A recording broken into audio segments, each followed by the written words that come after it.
चलिए आज जो है मैं आप लोगों के सामने 12th क्लास का हिस्ट्री लाया हूं और इस हिस्ट्री में चैप्टर का नाम है हमारा विजयनगर का स्थापत्य कला। इस विजयनगर स्थापत्य कला में हम लोग देखेंगे कि किस प्रकार से दक्षिण भारत में कौन कौन सी राजनीतिक घटनाएं घटी। देखिए मैं यहाँ पे राजनीतिक घटना उत्तर भारत की और जो अभी जो मुगल दरबार देखे थे हम लोग वो उत्तर भारत की घटना थी और अब जो है विजयनगर की घटना वो दक्षिण भारत में देखेंगे। तो राजनीतिक स्थिति वहाँ पे कैसी थी, सांस्कृतिक स्थिति वहाँ पे कैसी थी, ये सब जानने का प्रयास करेंगे। इससे पहले मैं आप लोगों को ये बताना चाहता हूँ कि अगर आप इस चैनल पे नए हैं तो आप जो है सब्सक्राइब बटन को दाब दें और बगल में ही बेल आइकन है, उस बेल आइकन को आप प्रेस कर दें ताकि आपको समय समय पे नोटिफिकेशन मिलता रहे और यहाँ पे 12th क्लास का फुल पैकेज आपके सामने मौजूद रहेगा।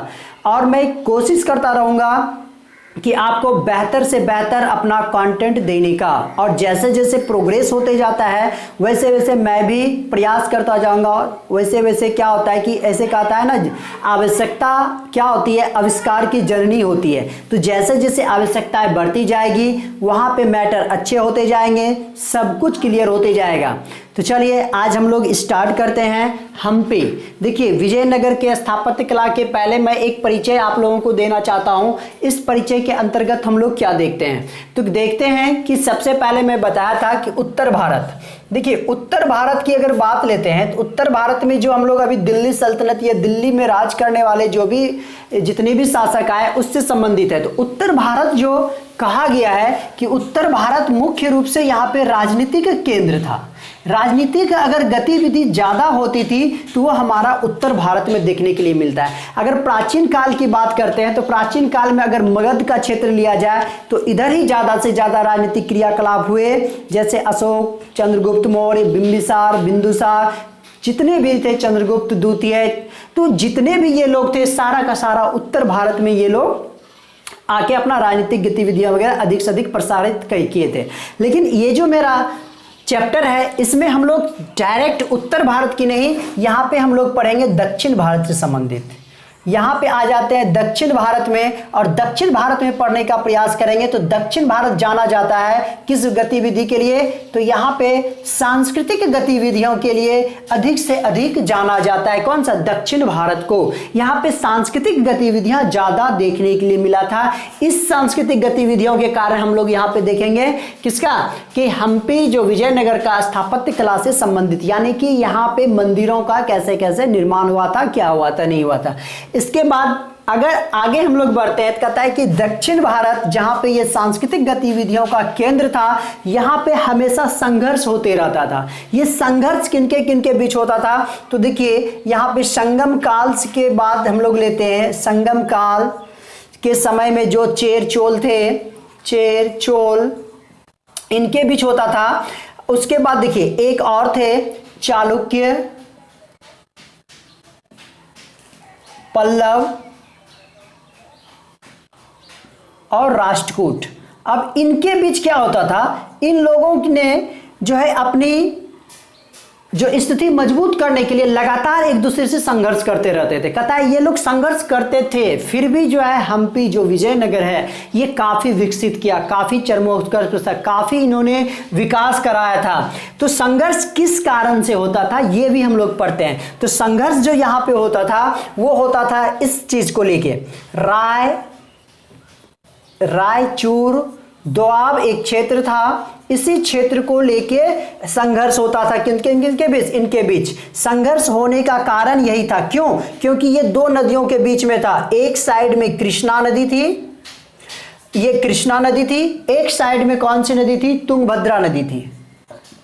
तुंगभद्रा नदी यहां पे मौजूद थी और बीच में हमारा यही क्षेत्र था। ये जो क्षेत्र था काफी उपजाऊ था, काफी ये उपजाऊ था, यहाँ फसल ज्यादा होता था, यहाँ पे फसल ज्यादा होती थी और ज्यादा होने के कारण जो है सभी चाहते थे कि इस क्षेत्र पे सबों का अधिकार हो और इसलिए बार बार लगातार संघर्ष होते रहता था। और यही जो संघर्ष होता था, जितने भी लोगों के बीच में संघर्ष हुआ, तो संघर्ष होने के कारण, लगातार संघर्ष होने के कारण इसको कहा गया दक्कन का युद्ध स्थल। यानी कि बराबर जो संघर्ष होता था ना राजाओं के बीच में, तो इसका नाम दे दिया दक्कन का युद्ध स्थल। तो क्या आगे चल के भी, ये तो चलिए इस जमाने की बात थी, चेर चोल चालुक्य पल्लव ये सब थे, क्या इसके बाद भी जिस समय मध्यकाल आया उस समय भी यहाँ पे संघर्ष होते थे?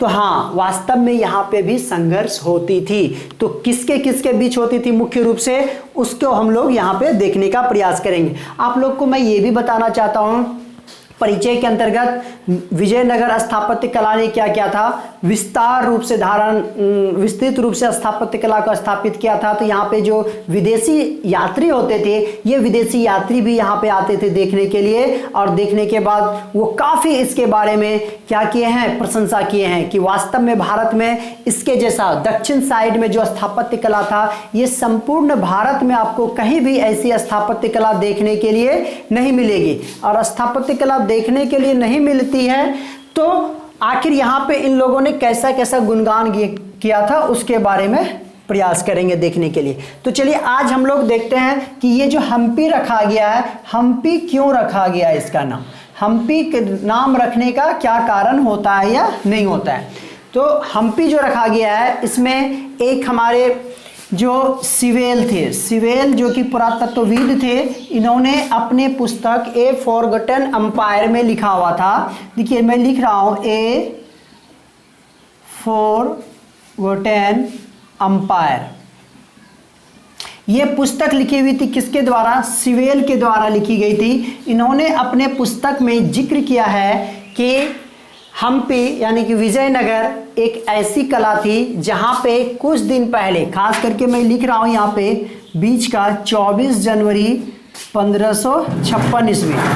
तो 24 जनवरी 1556 ईस्वी जो था, यहाँ पे क्या देखते हैं, इसके पहले यानी कि 23 तारीख 22 तारीख, इसके पहले विजयनगर के जितने भी लोग थे सभी आराम से खाना पीना खा रहे थे, इनका व्यवहारिक जीवन अच्छा था, सभी खुशहाल जीवन व्यतीत कर रहे थे। और व्यतीत करने के दरमियान जो है कहता है कि काफ़ी लोग यहाँ के परिश्रमी थे। और लेकिन 14 तारीख में अचानक क्या होता है, वहाँ पे विजयनगर पे हमला हो जाता है। कहता है विजयनगर पे जो है किसके द्वारा हमला होता है, तो बहमनी शासकों के द्वारा। ये बहमनी शासक जो थे, इनके द्वारा विजयनगर को क्या कर दिया गया था, विजयनगर को बहमनी शासकों द्वारा ध्वस्त कर दिया गया,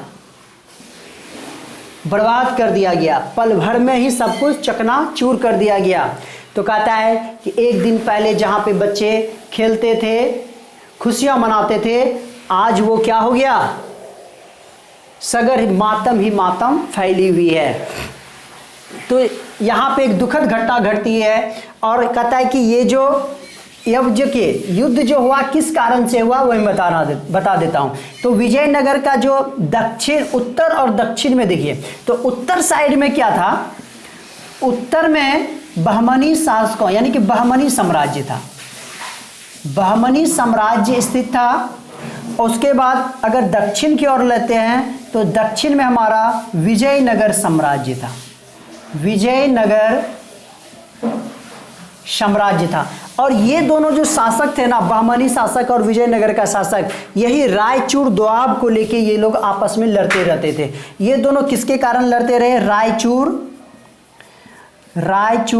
दोआब क्षेत्र को लेके ये लोग लड़ते थे। और इसी क्षेत्र में मातृदेवी थी, मातृदेवी की यहाँ पे ज्यादा होती थी, उसका नाम था क्या चीज, पंपा देवी। पंपा देवी, मातृदेवी कौन थी, पंपा देवी। इसी के यहाँ के लोग पूजा करते थे और इसी के नाम पे जो है इसको रखा गया, क्या, हम्पी रखा गया। अब नेक्स्ट जो है हम्पी के बारे में जान गया कि आखिर हम्पी इसका नाम कैसे रखा गया। अब ध्वस्त करने के बाद कहता है कि यहाँ पे जब अंग्रेजों का शासन आता है, चलिए अब हम लोग देखते हैं हम्पी की खोज। हम्पी की खोज की रोचक कहानी क्या है। कहता है कि जैसे ये ध्वस्त हो गया, सब का सब नाश हो गया, अब इसकी स्टार्टिंग खोज कैसे होती है। तो हम्पी की खोज के लिए यहाँ पे 18वीं शताब्दी की मैं बात लेता हूँ। 18वीं शताब्दी में एक घटना घटती है और यहाँ का शासक था इस समय टीपू सुल्तान। मैं यहाँ पे लिख दे रहा हूँ, ये कौन थे? टीपू सुल्तान थे।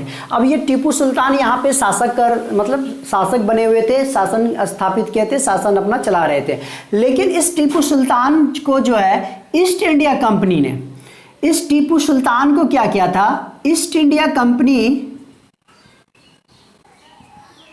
कंपनी के द्वारा दोनों के बीच में लड़ाइयाँ हुई। चूंकि अंग्रेज यहाँ पे 1600 ईस्वी में आ चुके थे और 1800 ईस्वी में टीपू सुल्तान को ईस्ट इंडिया कंपनी ने हराया। यहाँ पर मैं लिख सकता हूँ कि ईस्ट इंडिया कंपनी ने हराया किसको? टीपू सुल्तान को। टीपू सुल्तान को ईस्ट इंडिया कंपनी ने हराया। और जैसे ही टीपू सुल्तान हार जाता है तो ईस्ट इंडिया कंपनी ने क्या किया? अपना ये जो विजयनगर था इसको मद्रास प्रेसिडेंसी में शामिल कर लिया। मद्रास प्रेसिडेंसी में शामिल कर लिया।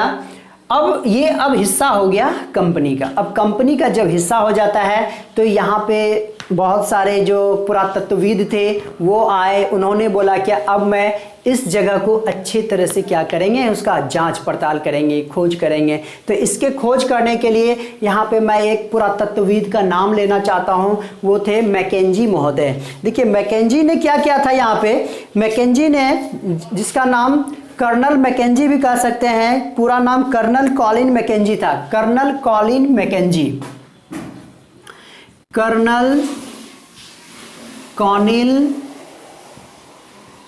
मैकेंजी। अब देखिए ये इन्होंने क्या, सबसे पहले जो है यहाँ पे सर्वेक्षण मानचित्र किया। मानचित्र का एक तरह से कह सकते हैं कि सर्वेक्षण किसका? मानचित्र का किया। मतलब कि इन्होंने सोचा कि इसका पूरा का पूरा क्या किया जाए, एक डायरेक्शन को नोट करते हुए इन्होंने कहा सर्वेक्षण मानचित्र तैयार किया कि सबसे पहले याद रखिएगा, सबसे पहले कर्नल मैकेंजी ने क्या किया था? सर्वेक्षण मानचित्र तैयार किया था और तैयार करने के बाद इसको आगे बढ़ाने का इन्होंने काम किया था। कहता है कि आगे जब 1856 जैसे जैसे समय बीत रहा था, 1856 में देखिए इसकी इन्होंने जो तैयार किया था तो ये ज़्यादा प्रकाशित नहीं हो पाया था, किसी कारणवश प्रकाशित नहीं हो सका। लेकिन 56 में अलेक्जेंडर ग्रीन लॉ, इस अलेक्जेंडर ग्रीन लॉ ने भी, ये भी एक फोटोग्राफर थे और इन्होंने क्या किया था? फोटोग्राफी करके प्रकाशित कराने का प्रयास किया। लेकिन इन्हें भी काफ़ी कुछ सफलता नहीं मिली, लेकिन काफ़ी हद तक मिला भी था, जो कि उतना नहीं लाया। लेकिन आगे चल के हम लोग देखते हैं कि 1925 में पुरातत्व अधिकारी थे H.A. लाहास्ट। आगे देखते हैं 1925 में A.H. लाहास्ट। अब इन्होंने प्रयास किया कि दुनिया के सामने हम क्या करें, हम विजयनगर स्थापत्य को प्रकाश में लाएं। और प्रकाश में लाने के बाद जो है इन्होंने ये बताया कि नहीं, इसका हम लोग क्या करेंगे, विधिवत रूप से इसको क्या करना है कि दुनिया के सामने लाना है। और इन्होंने प्रयास भी किया और अंततः जो है 1980 ईस्वी में, कहता है कि 1980 ईस्वी में इसका एक प्रोजेक्ट तैयार किया गया। प्रोजेक्ट तैयार किया गया और प्रोजेक्ट तैयार करने के बाद अब इस बात के लिए तैयार हो गया कि नहीं, विजयनगर का हम लोग बारीकी से अध्ययन करेंगे, बारीकी से इसकी खोज करेंगे, आखिर वास्तव में यहाँ पे कौन कौन सी घटनाएं घटी थी या नहीं घटी थी। तब जाके हम लोग करते हैं कि हम्पी का खोज अभियान शुरू हुआ। और खोज अभियान शुरू हुआ तो बहुत सारी बातें यहाँ पे निकल के आई है। हम लोग इस चैप्टर में यहाँ पे कौन कौन सी हम्पी के बारे में क्या क्या कहानी है उसके बारे में नेक्स्ट वीडियो में लाऊंगा। काफ़ी दिलचस्प होगी, रोचक होगी जानकारियाँ, और आप लोग इस चैनल पे बने रहें। वीडियो अगर आप लोगों को पसंद आए तो ये आप अपने दोस्तों में शेयर करें, लाइक करें, कमेंट करें। आगे जो है मैं इसको जो है संक्षिप्त इतिहास के बारे में लाने का प्रयास करूंगा, विजयनगर के बारे में। आज मैं यहीं पे रखता हूं, नेक्स्ट वीडियो में इससे आगे लाएंगे। आगे देखते हैं, अगर हम प्रयास करते हैं कि जितना भी अभी पढ़े हैं इससे संबंधित मैं ऑब्जेक्टिव भी साथ में डालता जाऊं, ताकि आपको थ्योरी भी समझ में आ जाए और साथ ही साथ ऑब्जेक्टिव भी आपको मिल जाए। चलिए, धन्यवाद।